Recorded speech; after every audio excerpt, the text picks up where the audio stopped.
Every year, investors look at Philippine conglomerates and see malls rising, new property launches, and the surge of telecom towers. But the real question isn't just about what's visible. It's about which subsidiaries actually fuel the parent company's cash reserves. In 2025, the answer for the Thai, Zobel, and Psy groups was unexpectedly clear. Their banks emerged as the biggest identifiable cash engines at the heart of their holding companies. Let's start with GT Capital Holdings. Metrobank, long regarded as a jewel in the Thai group's crown, proved its worth yet again. With GT Capital holding 37.2% of Metrobank, and Metrobank disbursing 5.00 pesos per share across 4.5 billion outstanding shares. The total cash dividends from the bank hit roughly 22.49 billion pesos. GT Capital's share? An estimated 8.37 billion pesos. More than enough to cover the parent company's own dividends, and a clear demonstration that Metrobank is not just a strategic asset, but the main source of upstream cash. Ayala Corporation follows a similar pattern. The holding company owns 45.2% of Bank of the Philippine Islands, and in 2025, BPI paid 23.04 billion pesos in dividends.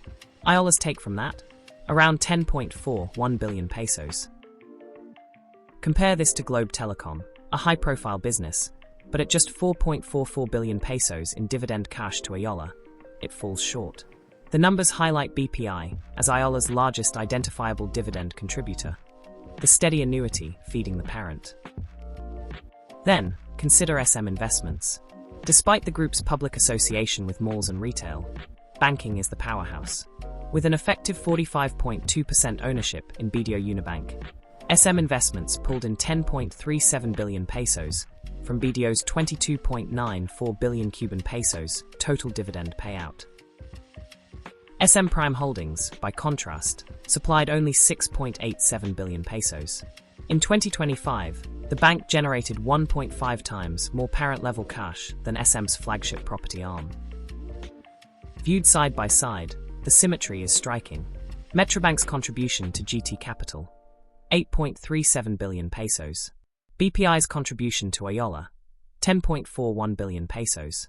BDO's contribution to SM, 10.37 billion pesos.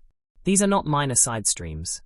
They are the lifeblood that shapes parent dividends, balance sheets, and strategic flexibility. As Philippine conglomerates diversify into energy, healthcare, and digital ventures, their banks remain the foundation. Malls may dominate the skyline, and telcos may lead headlines, but in terms of hard cash flow to the parent company, the banking subsidiaries did the heavy lifting. In 2025, the Thai, Zobel, and Psy groups all demonstrated the same truth. The most valuable asset in a conglomerate is often the one that wires dependable cash upstairs, year after year.